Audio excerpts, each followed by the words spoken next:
Hello folks and welcome back to the Advantage Line, your one-stop shop for all things NRL and Rugby League World Cup. My name is Carl Tiley, holding on to the reins from my mate Paul Mawate, who is back in studio. Paul, how are you, mate? Yeah, I'm good. I'll never get the reins back again. I understand. What I am happy about, though, is the Rugby League World Cup, where there have been plenty of big hits and bad beats. Man, I'm sure these boys will have a few bad beats to talk about. Sick beats. It's a young man's game, Paul. No hard feelings, pal. And we will head to Papamoa and welcome in the Prince of Papamoa once again, Blake Ashford. How are you, Blake? How's your week been? It's been quite well. Exciting news this at the end of the week. Got double up on golf, as we spoke about, but it's good. You know, the rumor around they ran out of espresso martini, so Paul had to come back to the TAB this week. So it's good to have you back, Paulie. Oh, I tell you what, they started feeding me limoncello cocktails. They are very, very dangerous. Sealy, how are you, mate? How's your week been? Yeah, good. Much like Blake. Good to see Paulie's forehead back live and in the flesh. Actually was at the gym before moving some tin, and old Braden Hamlin-Uele was there. So possible Warriors signing. Let's start the rumour mill now and make it happen. Power of the people. Yes. Breaking news on the Advantage Line. Perception is reality. Yeah, he's probably just visiting some family, but hey, can't let a good rumour go by. No. What if we close the borders? Jacinda. If you're listening, you guys are just down the road from the Beehive, aren't you? Tell her the way. I actually had breakfast at the Beehive this morning. Yeah. At Parliament. Jeepers. Meet your new Minister of Rugby League. Yeah, how good. What a role. The Landy's playbook. Here we come. Anyway, dreams are free. Let's get into it because I have a date with the golf course. This week, just been talk through a few tournament talking points. Boys, the Australians looked pretty slick in pouring on 84 points against the Scottish. We'll get a little bit more into that game shortly. But Blake, a countryman of yours, Campbell Graham, hat-trick on debut. His father's from Scotland, who they played. His mother's from Coventry, where they played. And he pours on 3 tries for the Australians. Heck of a debut. Yeah, it was, wasn't it? I heard him say that during the broadcast. It sounded like, it just looked like Meninga just said, Munster, sit back and let Cleary do everything for the first half, because on debut, we talk about debuts, you sort of forget it's Nathan Cleary's debut, and he scored 28 points as well. Look, they were really good, and I think Cleary's got that number 7 jersey now. It'd be interesting to see how they go and play this last game. You'd probably put Cleary and Cherry Evans together, give Munster a rest, but in that game itself, I mean, the Fox and Burton combination together scored some great tries. The Fox is just sticking it up to Fittler every chance he gets, more and more, and breaking our New South Wales Hearts fans. But I do hope everyone gambled responsibly, and by that I mean took the $1.45 on offer before the tournament, and you can still get $1.50 for the Aussies to win it. So a home loan here or there, you know, it's responsible. $1.50, you're getting it back. Celia, I actually asked Blake about Campbell Graham. He didn't mention him once, so I'll throw to you. And it's a heck of a debut from Campbell Graham. Yeah, great debut.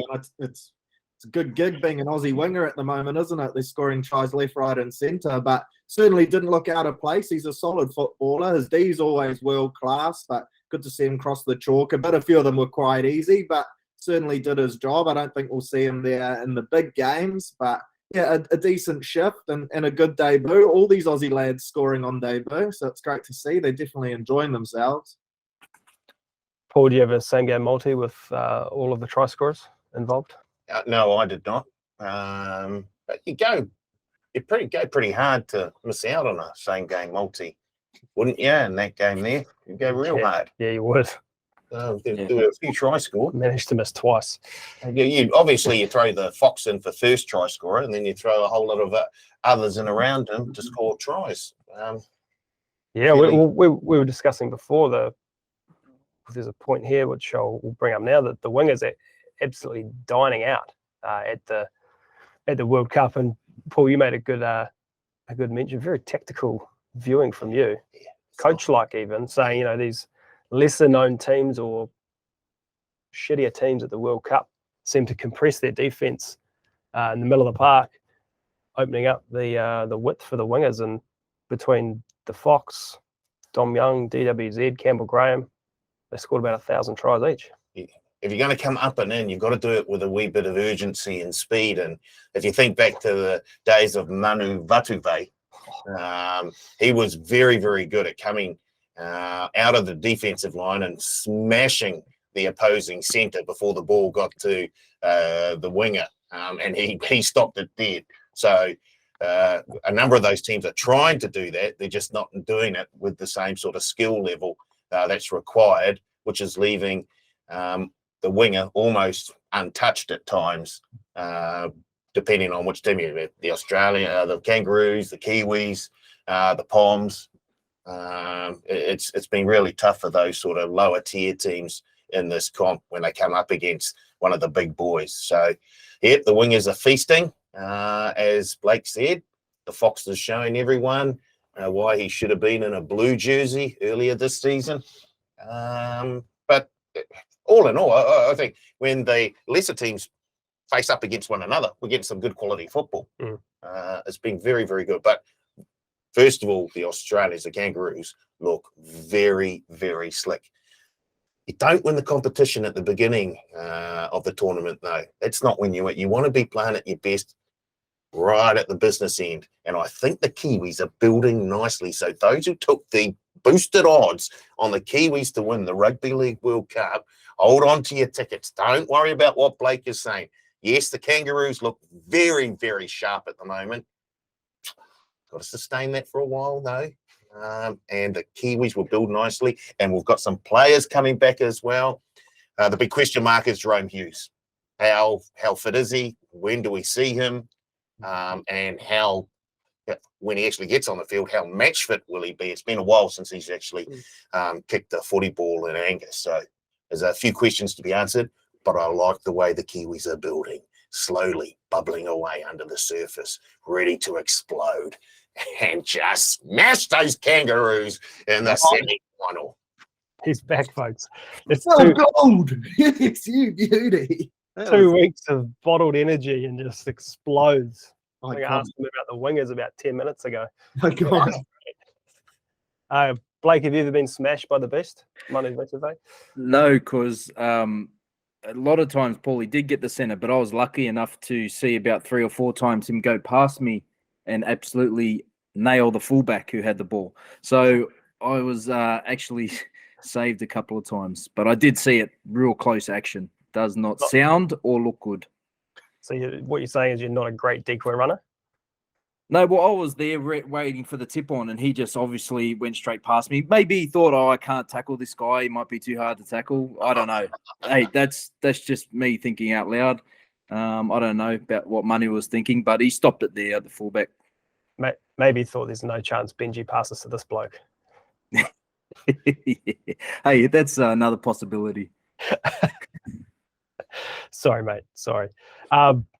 Surly, the Kiwis, as Paul said, building nicely, but they need to find a goal kicker and find one fast. It was woeful on the weekend, was it not? Yeah, Kieran Foran had a tough day at the office, didn't he? And then Dallin stepped up, slotted one, and then did his hammy. So not ideal there as well. But yeah, we definitely do. And even with Rapana there kicking, I think we spoke about it last week, not exactly in your top tier of NRL goal kickers either. So hopefully it doesn't come down to those little small percentages. But I'm really keen to see Jerome Hughes back in. I'm starting to get a little bit nervous. Apparently that thigh, it's his kicking leg. So I can understand that they're being cautious and bringing him through, but it'll be good to see him play in the quarterfinals at least, because we need some combinations established before those Aussies. So hopefully he's named this week. If not, next week we'll give him the benefit of the doubt, but I really want to see him back in there running the cutter. Yeah, I agree. I recall watching a Warriors captain's run with you, Surly, and we saw DWZ lining up a few shots at goal.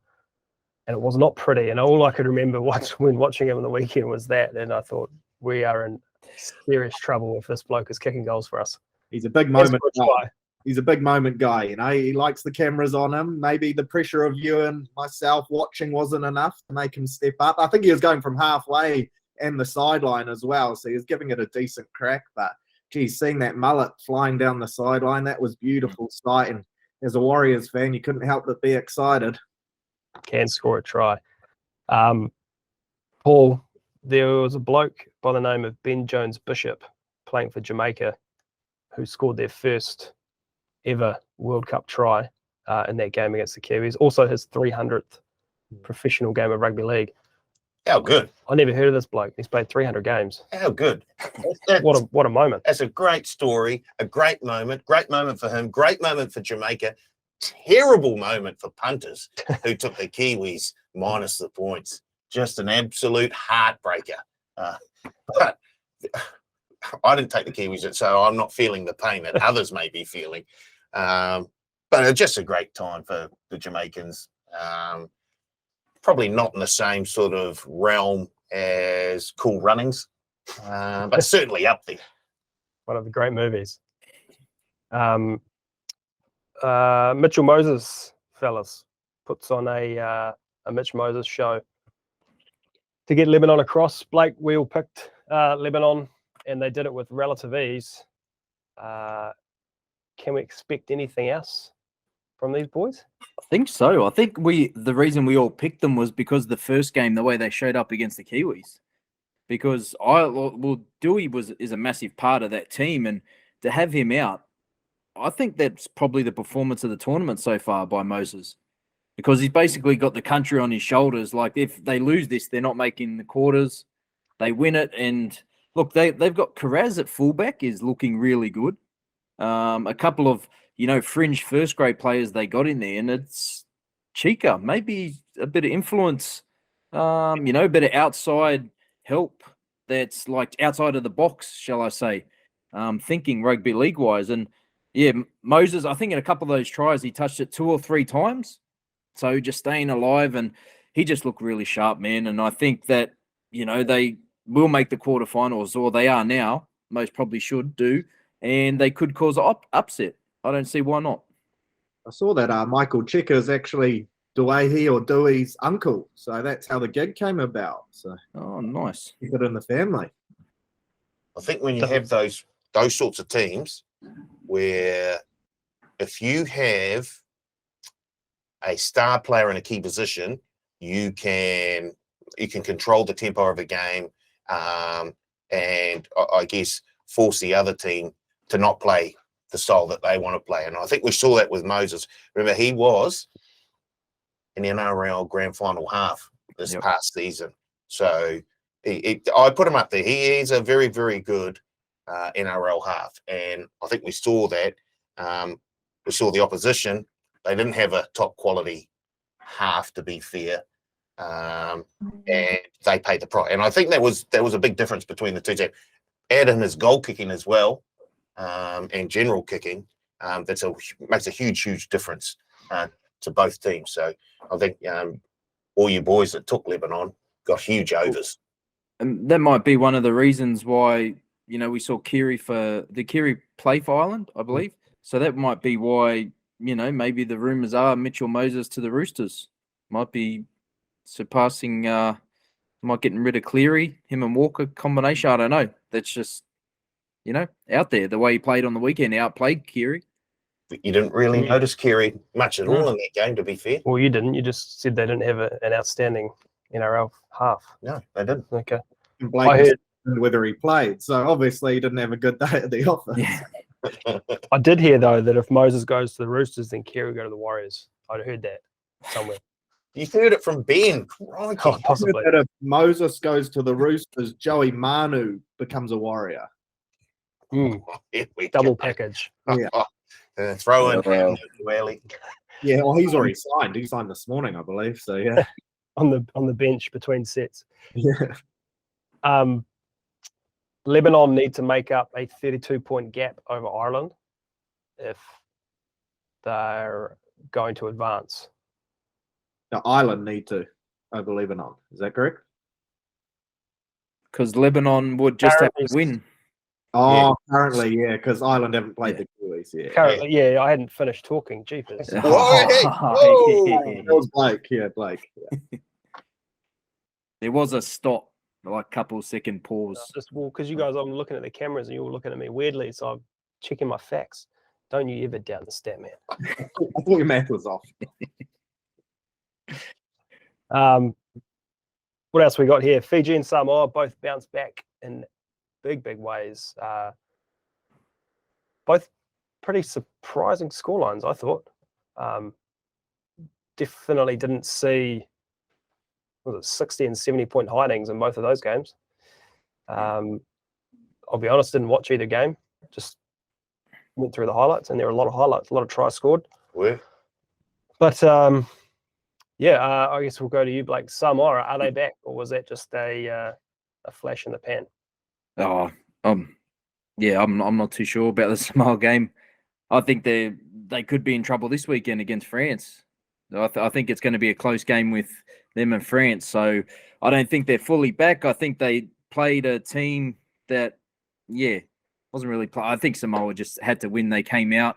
If they'd won that first game, they would have rested players. But yeah, no, I was more excited about the Fiji win. Yeah, I think CHT in the halves for Samoa made a big difference over Milford. I struggle to see Milford getting back in. Nah, yeah, I think we mentioned it last week. Just his consistency, you know what you're getting from him. He's a competitor. He's actually got a bit of a voice and gives a bit of direction as well. So, yeah, I think he's just that calming factor that they needed in that team. I think they'll beat France. Just hearing them talk, like Luai and that, talking about it after the game, their mind was already straight onto France. They know how big of a game it is for them. So, yeah, we said that improve throughout the competition. They're obviously not the complete package yet, but I do think they'll be too good for France, and that would set up a mouth-watering game against Tonga. That would be huge. Yeah. Anything to add on those two games, Paul? Or, sorry, Blake? Yeah, no, just with Fiji, I think, look, going forward, watch how they're going to play Coruscant, because he played at 6 on the other day and he looked really good. And what it does is when you've got him at 9, most of the ball playing and everything comes around the ruck.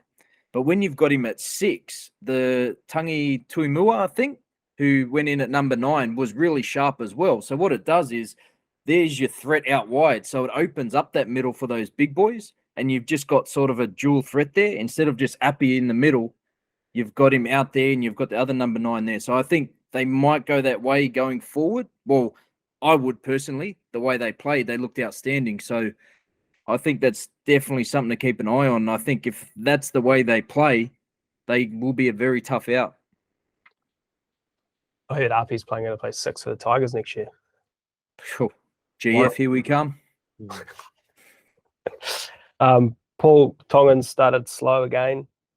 Were pretty rusty in that first half against Wales.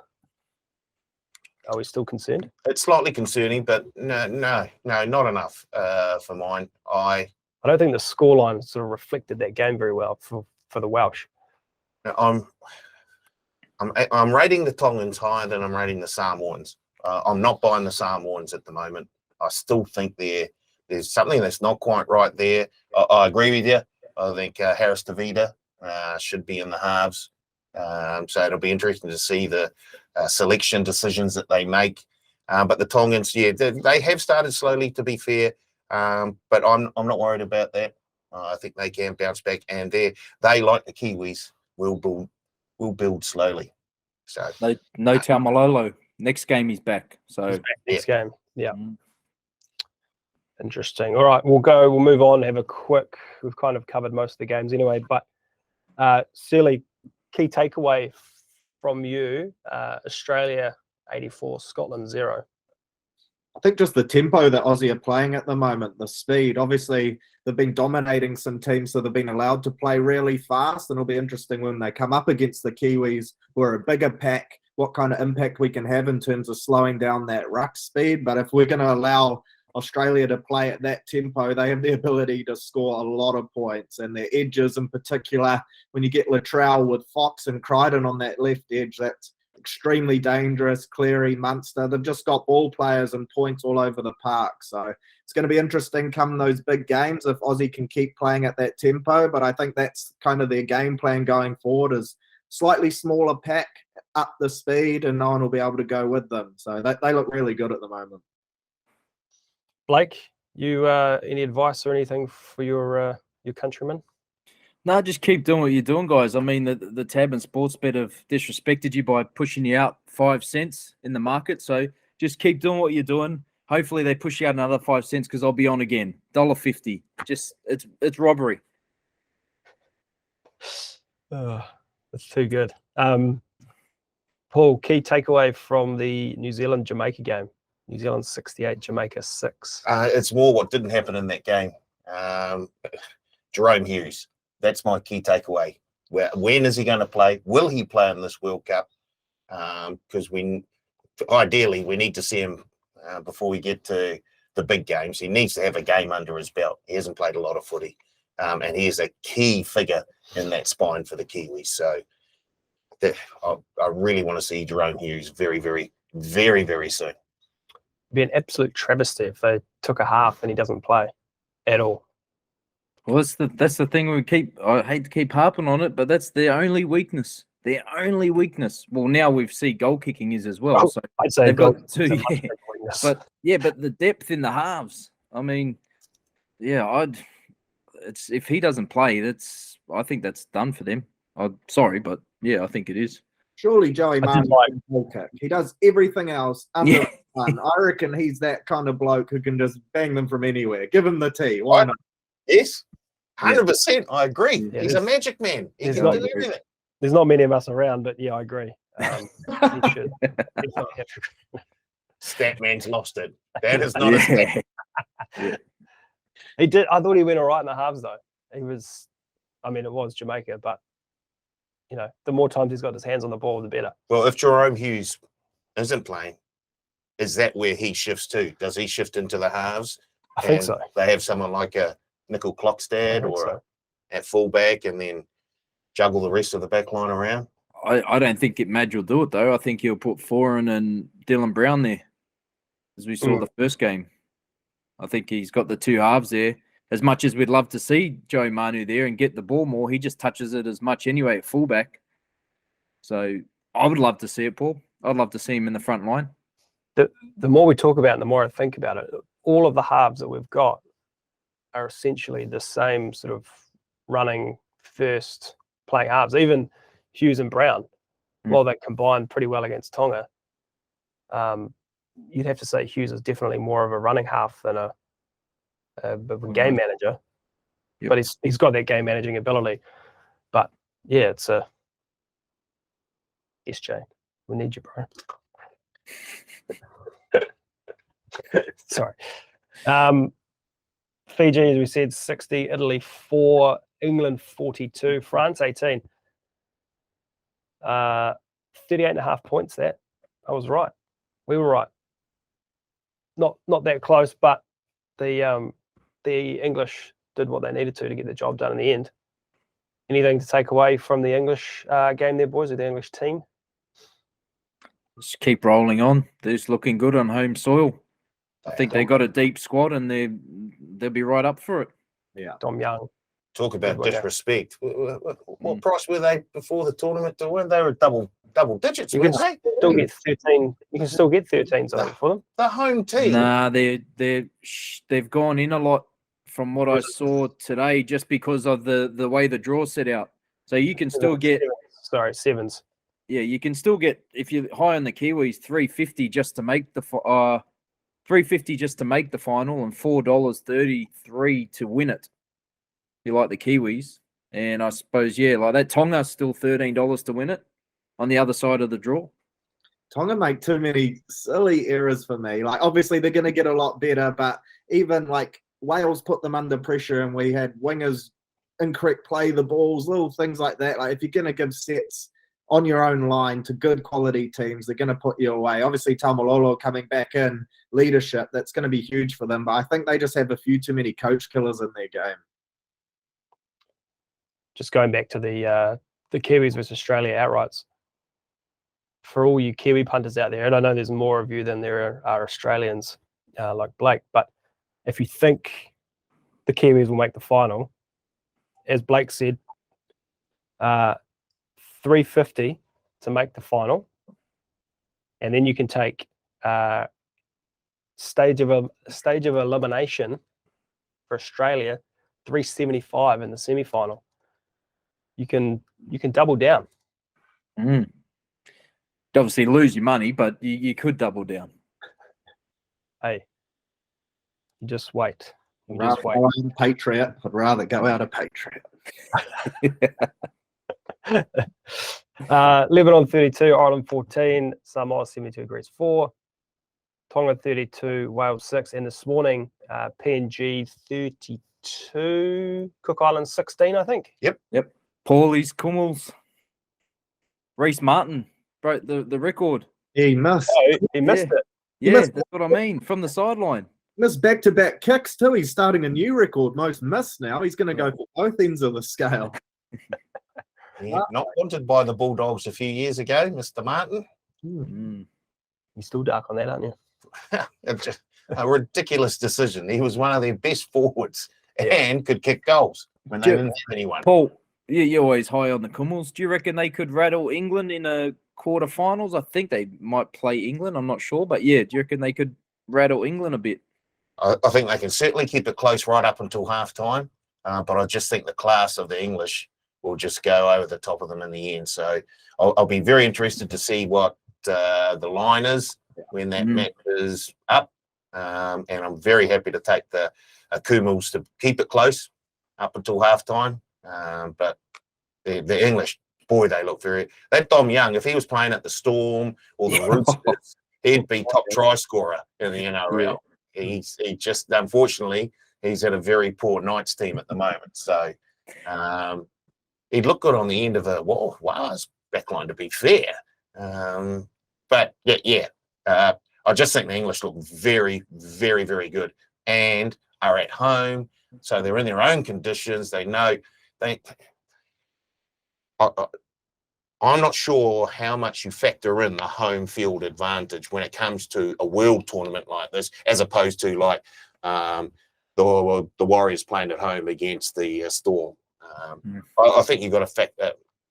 I weight it a wee bit higher than an NRL home and away type game, and I think just the way that the English are playing, and they stamped their mark on the game. That first one against the Samoans, they showed that they've been training the house down. They've got some good systems in place. Everyone knows exactly what they're doing, especially defensively. They're very, very good there. So I really give them a big, big chance. You can get them, England, to make the final $1.75 and to finish runner-up at $2.10. For back to those Kiwi punters, if you think the Kiwi's going to make the finals and win it. Anyway, standout player of the week time. Surly, I'll start with you. Wow, got to go patriotic. Warriors, man. I was having a look as well. If Supercoach points counted in the World Cup, he would have got the highest ever score, 237 Supercoach points. So there you go. Have a day at the office. I think the next highest before that was Tommy Turbo. He has second and third highest scores from a couple years back. But Dowley did everything. Kicked a goal, 4 meaties, line breaks galore. Great to see. I did like his last try when he looked like he'd been shot. And shot by a sniper and he sort of dives over the line. It's quite funny. Yeah, cramp. Yeah. Has he gotten faster? He looks so quick, man. It's the hair. It's bouncing along. It's beautiful.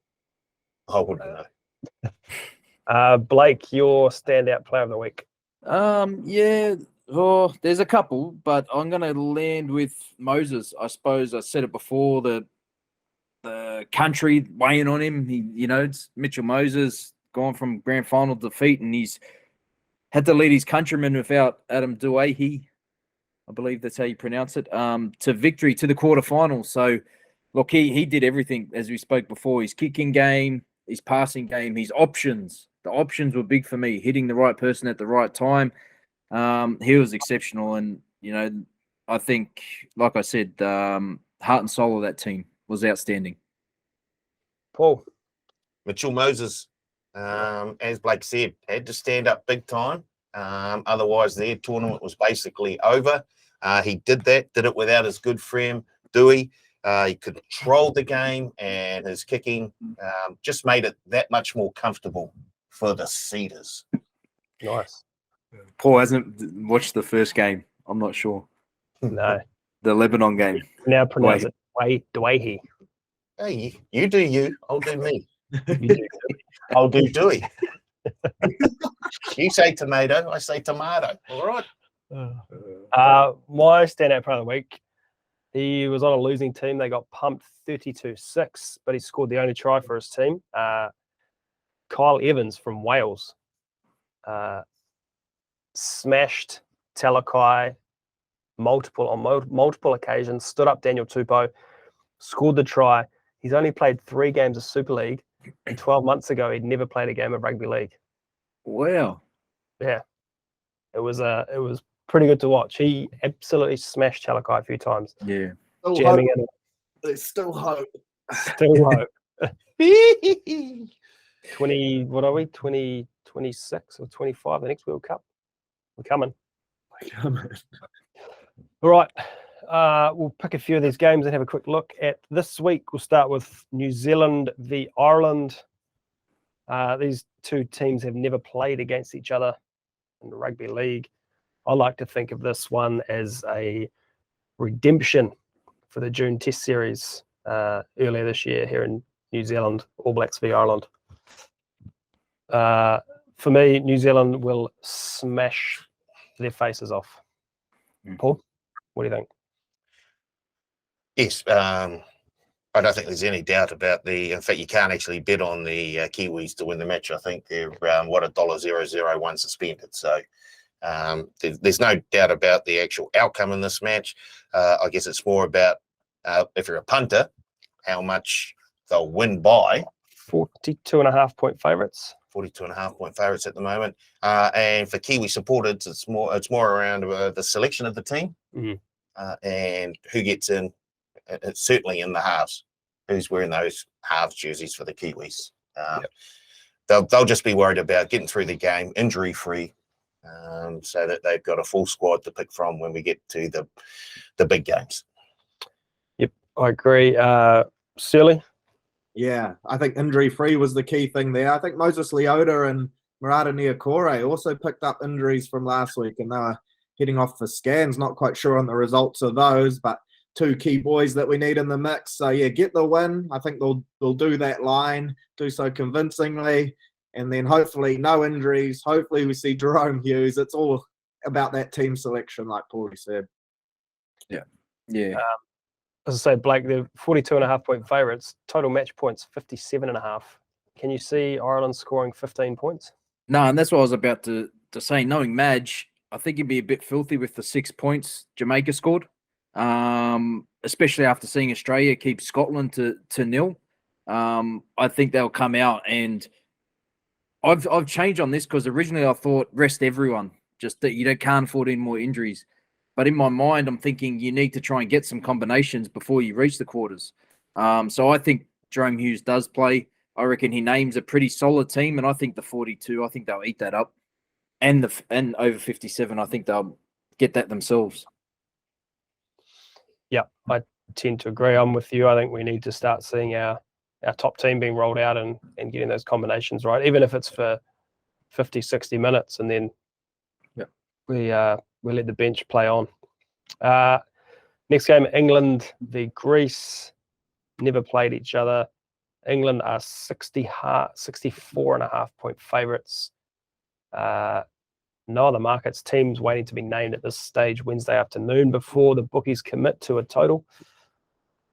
Paul, 64.5 shouldn't be too much of a struggle for the English, you'd think. Shouldn't be. It depends on, once again, the team that they select. Are they going to rest a number of players? let a few of the so-called second stringers take the field, and will the combinations be as slick as we saw early on in the tournament? So on the face of it, you think they should cover that. It's a big spread, but they should cover that. But if they make a few changes, may upset the balance of the team. I'm not so sure. It's not a game I'll be going heavy on punting wise. Surely Australia, Italy, they played twice before these teams. Blake, you're an Australian. Do you know when? Yeah, the last World Cup and the World Cup before. Shocking. Ding dong. They played a 2-test series in 1960. Oh, well. Yeah, Australia, Paul might have been there. Wow. Australia won 37-15 and then 67-22. Shirley, back to you. I don't have the line here. What is it? 72.5. I thought that was big.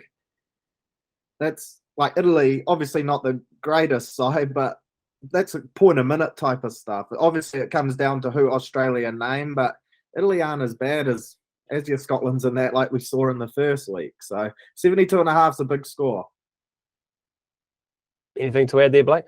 Yeah, I think Australia. I think it's all because of what Australia did in the game against Scotland, and reverse on what Italy lost by 60 to Fiji. So you're still going to get 2 out of the 3 halves. I'm predicting, just predictions here. I think Munster's going to get a rest, and you're going to see DCE and Cleary. I'd say the 2 hookers would play again, and then the forward pack's going to be solid. So I still think they run up a margin. They could even win to 0 again, to be honest. Yeah, they should. Yeah. Lebanon, Jamaica. I think we're all in agreement. Lebanon will win this pretty comfortably. Yeah. Tonga v the Cook Islands. They've played 11 times in the past. Tonga winning 10 of those. Cook Islands in the win. Well, here we go. Cook Islands only win coming in the Pacific Rim Championship in 2004. Can you name the ground you played at? Well, it was, of course, the Cook Islands National Stadium. It was actually Mount Smart number 2. As we said, the Cook Islands National Stadium. Yeah, there we go. Yeah, otherwise known as Mount Smart number 2. That's great. Biggest winning margin. Tonga won 56-14 in the 2008 World Cup qualifiers. This is a chance for Tonga to find some continuity, I think, as they roll into the quarterfinal, probably against Samoa or France. Thoughts? Yeah. Paul? Yeah. Yes, pretty much. I can't see. I can't see the Cook Islands. Well, no, I can actually. Did we say Tomalolo is available for this game? Yes. Yeah. Okay. I like the minus 24.5. I really do like it. If he gets out on the field, he will run havoc. So, yeah, what's that? 4 converted tries. Yeah. Look, I don't think that's enough, to be fair. And I love the Cookies. I love the passion they play with and things. They just got. You talk about the other, like Tonga and Samoa, they lack a halves. The Cook Islands have 2 centres playing in the halves, Takarangi and Masters. They're both centres. So, yeah, they're skillful, but they're not 7 and 6s. So, look, I think Tonga put on a show. I think Katoa's back. He was out today through injury. And Moses Sully is back. He was out today through injury as well. So, look, I expect them to name, not their strongest team, but get some combinations together. And Lola here still looking good. Interesting tactic as well from the Cook Islands. Anthony Gelling, who gave one of the great halftime interviews today, he actually pulled pin on his international career, and there's still a game to go in the World Cup pool stages. So an interesting tactic from him. His last ever game for the Cook Islands. So maybe I thought he pulled the pin in the mid-year test. I thought he fully retired. Yeah, and then he was back for these past 2 games. Gave a great plug for Cook Island tourism. Told people while it was raining during the game, they don't get much rain over there. Head over, enjoy the weather and the beautiful views. And then post-game, they did a bit of a tribute to him, and he signed off. So maybe he's busy next week, got something on, but good on him. He also scored one of the great no tries. Well, it was a try. It shouldn't have been a try today. He threw it over the line like he's Tom Brady, and they gave it to him. So He had a real day at the office. It's good to see. and a little dancing celebration to no one, and it's something to watch. He's a character. Runs are repeating. If I had to mark Talakai, I'd retire as well. Yeah. And the other game, possibly the best or most competitive game of the week, Samoa v France. France are 29 and a half point favourites. Is that right?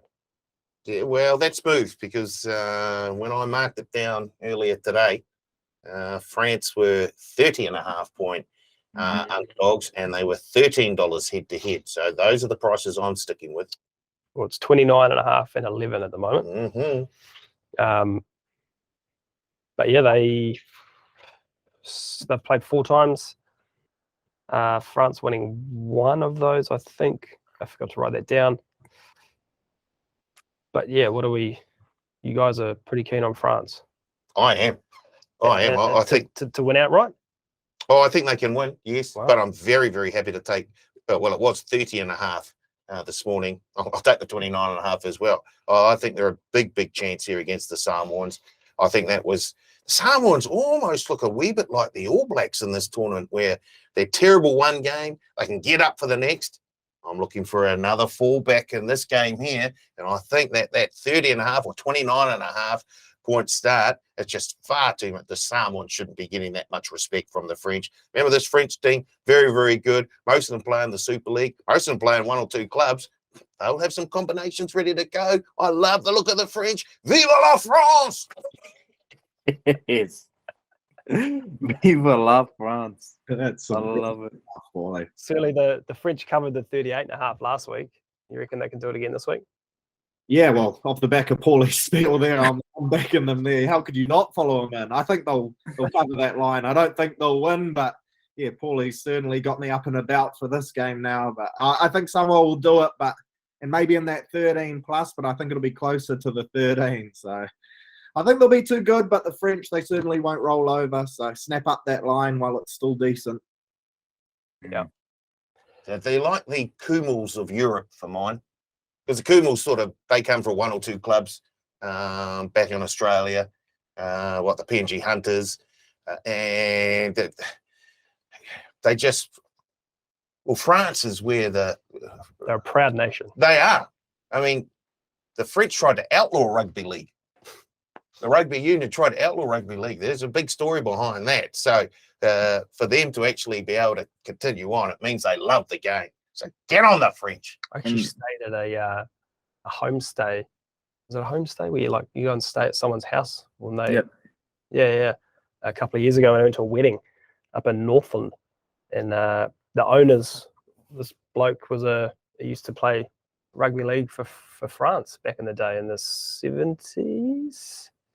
He was a centre. Nice. He might have come over with Can't remember his name. the touring team and just stayed. I can't wait to tell yarns like that when I'm older, because there's no way you can fact check it really. Like, you're not finding a team list from the 70s, so I'm just going to spin all sorts. I'm like, mate, you're here. You like rugby league, do you? I played for the Kiwis. Jeez. You say that because I did try and dig him up, and I couldn't find anything. So Yeah. maybe he's done me there. Anyway, Well, it worked. We're talking about it on a podcast in New Zealand. So, Yeah. okay. shout out that guy. Good, nice home too. Let's have a look at last week's betting, and we'll start to wrap this bad boy up. Boys, all our best bets hit. Australia minus 62 for me. Fiji minus 16.5 for Blake, and Surly Lebanon head to head. Totals, Surly got up. He had Fiji, Italy over 46.5. Myself and Blake missed. Anchors, we all got up. I had France minus 38.5. Blake, you had Scotland 10 or less at $1.33, and Surly Lebanon plus 2.5. Roughies, Surly got up 13 plus for anyone playing at home. Surly's 4 from 4. Go Lebanon. And three of them were on Lebanon. How good. And 13 plus at 5.50, and then multis, 4-leg multis. I listened back to last week's episode, and my multi, Australia minus 62.5, Fiji, Italy over 46.5, Lebanon head to head, and New Zealand minus 72.5. And Surly put the curse on me. He said something about you'll probably miss by one. Hopefully it's not the Kiwis. And it was the Kiwis. He's still here. We got him. He extends to international football as well. Yeah, sorry, boys. I did the early crow. At half time, I posted up Carl's multi. Here we go. 14.23 that was paying. So sorry, punters, but you get a bonus bet back. And Blake and Surly, both your multis got up at $8 and $8.80. So Surly, the perfect week. Perfect week. I'd like to say it's a regular occurrence, but it's far from it. I'll take it. I actually had some money on those too, so she was a good week. Nice. Very nice. There we are. Very nice.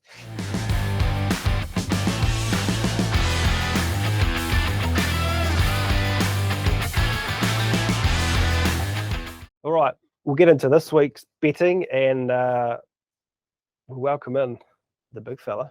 He's back. Do you have an aggressive spreadsheet to update for us after this week, perhaps? Oh, wow. I've got a piece of paper that I can write on. Okay. Is that all right? No, that's all right. Okay. That's okay. But we will start with our best bet, and I will throw to you, Paul, for your best bet of the tournament this week. What do you got? France plus 30.5, $1.87. Plus 29.5. Well, when I wrote it down, it was 30.5. When you were running the show, you didn't let any of this stuff happen out. So I've learned from the best. Surly, your best. Kiwis minus 42.5. Yep, second that. Kiwis minus 42.5 at $1.87. And I've gone England minus 64.5 at $1.87. Nice. They are a good team.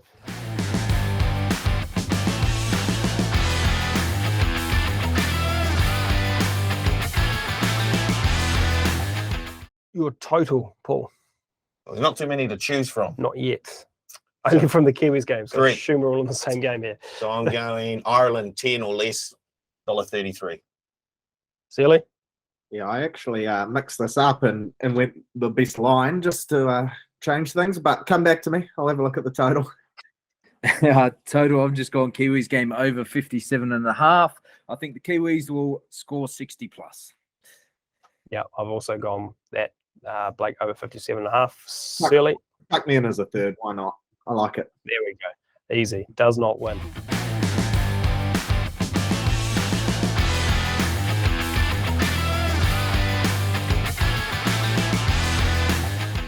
Multi-anchor, Paul. I'm going to take my good friends, the Fijians, minus 38.5 against Scotland. Ooh. I really like the look of that, and I like the sort of little tweaks that they made. And once they get on a roll, very, very hard to stop. Fiji minus 38.5, $1.87. Nice. Surly? I'll go France plus 29.5.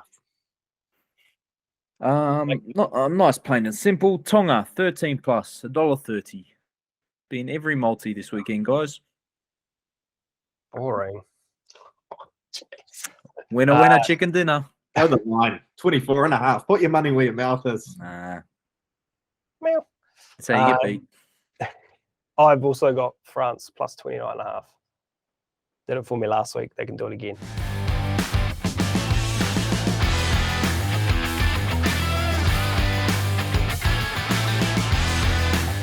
Paul, you got a roughie?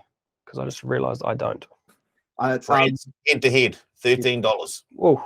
that's the only roughie you can go. Literally everything else is doesn't qualify for our roughie. There's nothing paying enough. So Okay, maybe. Well, whatever Kiwi winger is in Dallon's position to get a hat trick. Probably only paying $2, but hey. Blake, you want to throw any hypotheticals out there? No, I've already got mine written down. France 1 to 12, $15. Wow. I think there's a lot of pressure on the Samoans. They're supposed to be winning this World Cup. A lot of people said so. Now they find themselves battling for a quarterfinal spot. Listen to how smug he is saying that. No, I guess. Oh, some people predicted it before the the first podcast. But hey, we won't go back there. Kent, he settled down. Paul Kent over there, eh, Chubb? Yeah. He wants a gig on Fox. Forget this advantage line. I'll go some more 1 to 12 at $6. Oh, yeah, I'll get on that too then. Why not? Oh, he's going to drag you down. He won't cry about it if he's on it. He won't give me the early crow.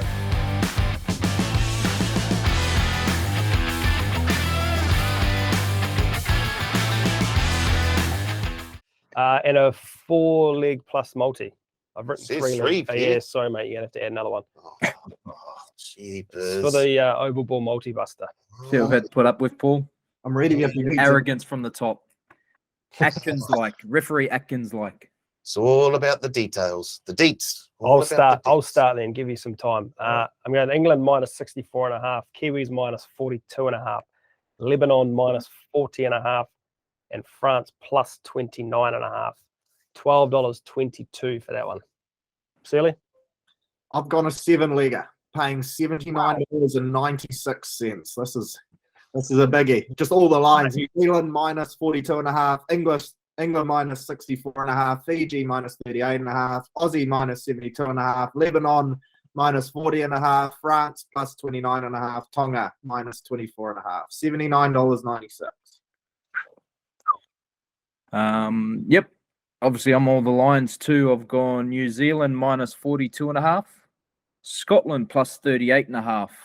I've gone Italy to cover against Australia plus 72.5, Tonga minus 24.5, and France plus 29.5, $22.86. Right. I initially had Fiji minus 38.5, Lebanon minus 40.5, France plus 30.5. They came out to 653. Now I've got to add one more on. I'll throw the Kiwis in as well. Minus 42.5, $1.87. You do the math. It's about $10, $11, $12-ish. There we go. Right. That'll do us for this week. Fellas, thanks for joining me for another episode. Very enjoyable. Good luck on the punt to everyone. Enjoy the game. Thanks for listening, team, and we will see you all next week on the Advantage Line.